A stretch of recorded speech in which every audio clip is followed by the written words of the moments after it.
Hello, Stephanie Toman here, and there's another video. This one's going to be about tables. A little bit larger than the other ones, but I thought I'd keep it all together because it sort of makes sense running alongside one another. So it's the accredited ICDL Advanced Qualification for Word Processing using the 2016 as before, but obviously, as I've said, Office 365 is fine too, and we do testing that too as well. So, tables is going to be looking at the obvious things that you may think, oh, I know how to do that, splitting, merging and formatting tables, but it's surprising how people don't notice how the cursor changes when you're dealing with cells, when you're dealing with rows, when you're dealing with columns, etc. in a table. So it's going to show you some little things there that might be helpful. Simultaneous sorting is sorting more than one item, whereas we would normally just sort by, for example, might be a surname, ascending or descending. This one's a little bit more. And then really useful tools, conversion, so converting tables to text and text to tables. So how you do one way and then you can do the other way as well. It's got a little bit of simple calculations in there as well, which is quite useful in Word if you don't want to have to go into use the more powerful Excel. And then there's a final part where it talks about the table properties, and there's a couple of things that are really useful within dissertations that meet good practice, and then a little bit on cell margins. So hopefully this is helpful for either your long documents or for work or home. Thank you. The final bit of this is about the table styles. We highlight the whole of this table, and then the design tab up here on the table tools, you will have some table styles. In the exam, you'll be asked to use particular ones. They'll have names, so you can see that's grid. Just hover on this one. Grid table 3, accent 1, grid table 3, accent 2, and you can see there's a theme going on here. So if you go onto this one, grid table 5, dark, accent 1, accent 2. So they're quite easy to find. There's quite a lot of them. If we apply one, remember you can go back in there, and to clear it, you just click on there and it goes back to the way it was. If you wanted your borders back on, then you can go and do your border styles. Okay, so that's nothing else to that. It's quite straightforward, and that's just a simple table styles area. So we're just going to close this. The next one's converting table to text, so let's open that one up. And this one you're going to highlight the area. Most text before it's converted to a table has to have commas, tabs or paragraph marks to separate it. Remember the tool we used before, the show and hide, if you were with me on some of the other things. Let's bring that up a little bit. And you can see this one's got tabs. So tabs separating the data. So I've highlighted it, go into Insert tab, drop down on Table, and there's your Convert Text to Table feature there. If you hover on it, it'll tell you what it does. Remember in the exam, you can click around a little bit, you can hover on things, you can check what it does, but get to know where things are as much as you can so that you save some time. So Convert Text to Table, got the right number of columns and rows if you've highlighted it correctly, and it's automatically gone onto tabs. So we can OK, and then it's done. Once it's become a table, to convert it back, it's already highlighted.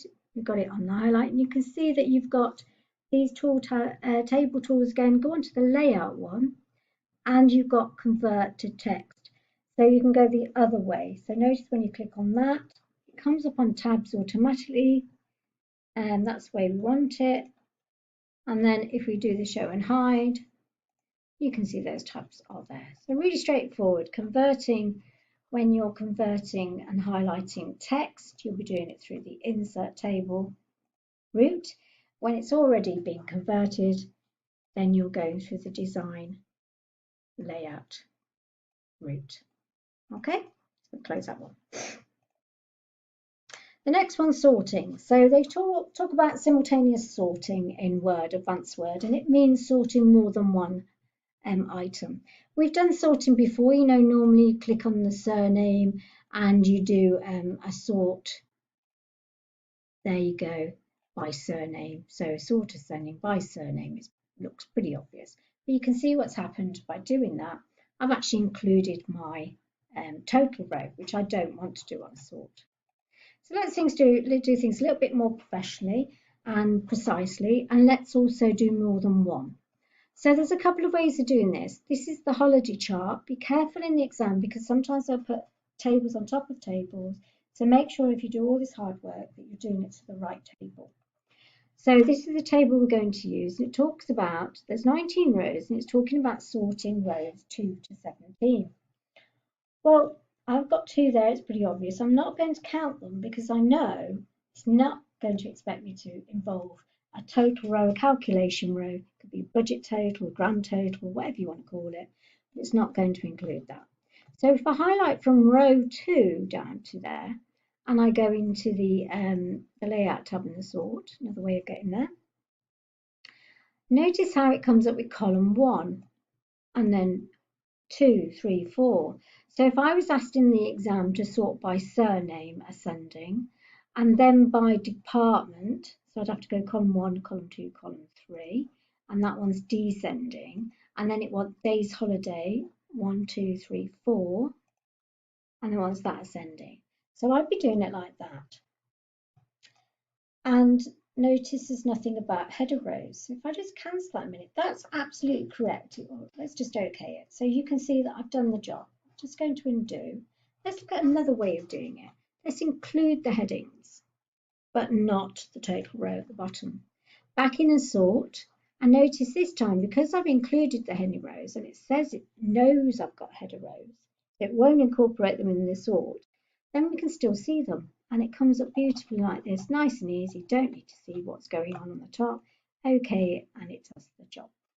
So remember, simultaneous sorts, you need to make sure that you can use the headers. The header row is not a problem. Never include a calculation row at the bottom. Don't worry about counting them because that's what it's going to be. And then go in and do your sort and take your time. Make sure you do your ascending where it's appropriate and descending where it's appropriate, and then OK. Remember, it will look a little bit skewed because it's doing it by priority, the first sort, second sort, and then the last. OK, so that's simultaneous sorting, nice and easy, nothing too much to worry about. Takes on to calculations tables, number 4. So this is where we can use simple calculations within tables in Word. So it's not using Excel. There's lots of oomph there if you want to read it. Basically, we don't use the equal signs. We don't use the cell letters and numbers. We just use a calculation, little calculation feature that we can change and adapt to a certain extent. If we were going to put a calculation in here, let's delete that. Let's go to the layout tab, and there's our formula feature. So it's add a formula to a cell to perform a simple calculation such as average, sum, counted, count, probably just count actually. I don't think it's 2, we'll have a look. And let's pop in there.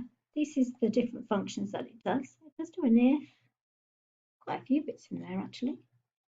People don't use all of it, but it's there. Okay, it comes up with sum automatically.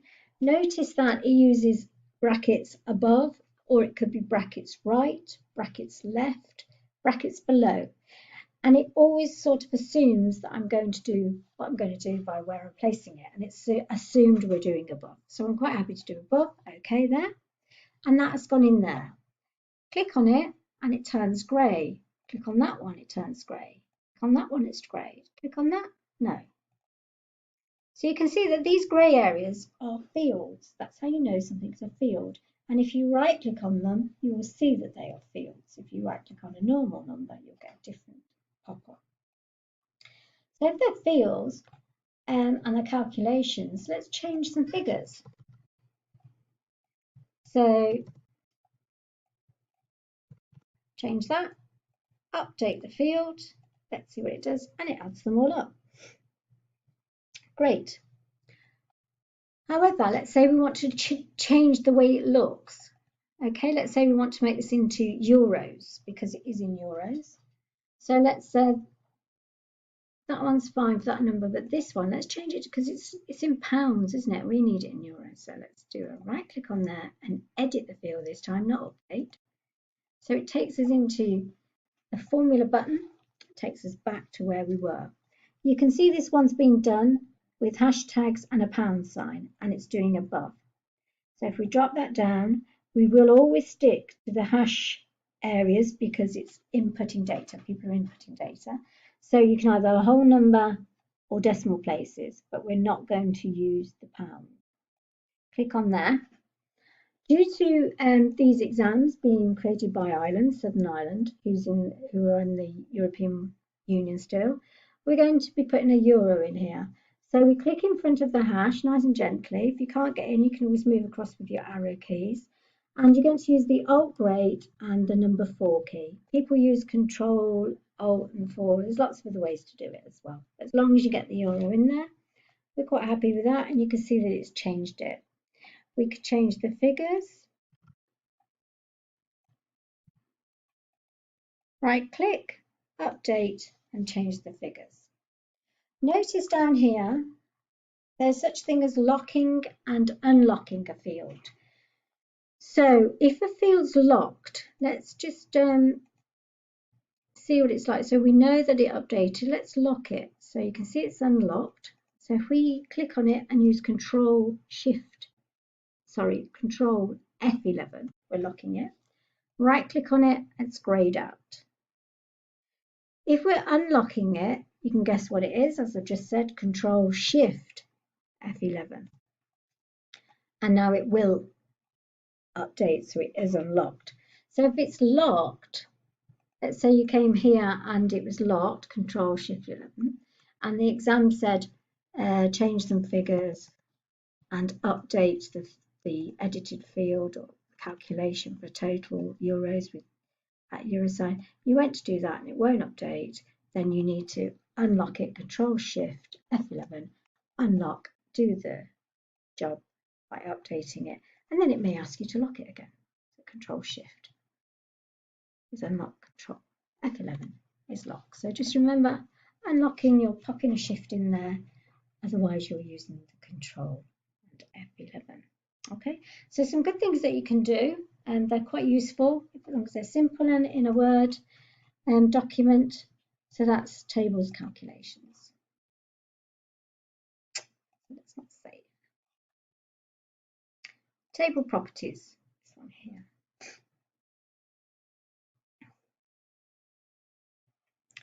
Okay, there's two features here, and I'm going to mention cell margins as well a little bit, just to introduce you to those. So these two features are to do with the table properties of repeating as header row across each page. In other words, the headings that you get on a table that you're printing, these, they will automatically print out on each page, so that those people that are looking at your report or documents, they don't need to keep running to the first page to see which data fits with what heading. So those headings will automatically be printed. The second option is to not allow rows to break across the page. So in a dissertation or a long document or a report, it's not good practice to see tables breaking across a page with big gaps. So obviously tables can go across a page, you can have one part of the table there and one part there, but not the cell broken. That's the same cell as that across the page. So these are automatic features we can apply to the document, and then when you're doing your dissertation, it's something you don't have to worry about. You can just assume that it's doing it for you. So the first one is about, as it says, highlighting the first row only. And the problem is that most people will see the question, they're both together, the features are also together in the same place, and they will highlight the whole table and do them both together. Well, you can't do that. You must highlight the row 1 only, the first row only, to do the first one. So right click, let's try again, table properties, into the row, and you're going to click on the repeat as header row at the top of each page. Okay, don't see it on the screen, but if you print it, you will see it. If we're going to do the other one about not allowing it to break across the page, we're going to right click and highlight at the same time, right in the corner, table properties, and we're not going to allow the table to break across the page. And if we OK, what should happen is that's moved down to here so that it stays in one place and not split. The other thing to look at are the cell. We look at the cell margins. So if we go into a cell and right click table properties, in the cell area under the options, they have this feature. In the diagnostic test, you'll get an example of this. And what it is if they want you to just do a particular row, like the top row, so if I just cancel that and go out, we just want the top row, and then I go into table properties and into cell tab options. If I take that out, I can make the top row 1.2. If that's on, then it's all going to be 1.2. Okay, so make sure that you leave that off. You're just applying it to that. And OK, and OK. And then you can see I'm just doing something that's like a bit exaggerated. So if you're going into table properties, into cell alignment, you've got that option there. Make sure that if it's the whole table, tick it on. If not, just leave it like that. And I think if we just come out of here and we go into layout, there's a cell option there. That's another way of going in and another way of getting to that area there. So just be aware of it, that you have to drill down again into options, and you'll have a little bit of a practice of that when it comes to diagnostic tests. So that's the table properties. I'm not going to save. And that's the week 2, the second part of week 2, sections 2, 3, 4 and 5 in total. So I did 2 and 3 in one video set and 4 and 5 in this video set. So I may or may not see you for the week 3, section 6. I'm going to do after I've done the week revision for week 2, which, remember, just to remind you, is going to be questions 1 to 13. Okay, so thank you for your time. Bye-bye. You can highlight the whole row.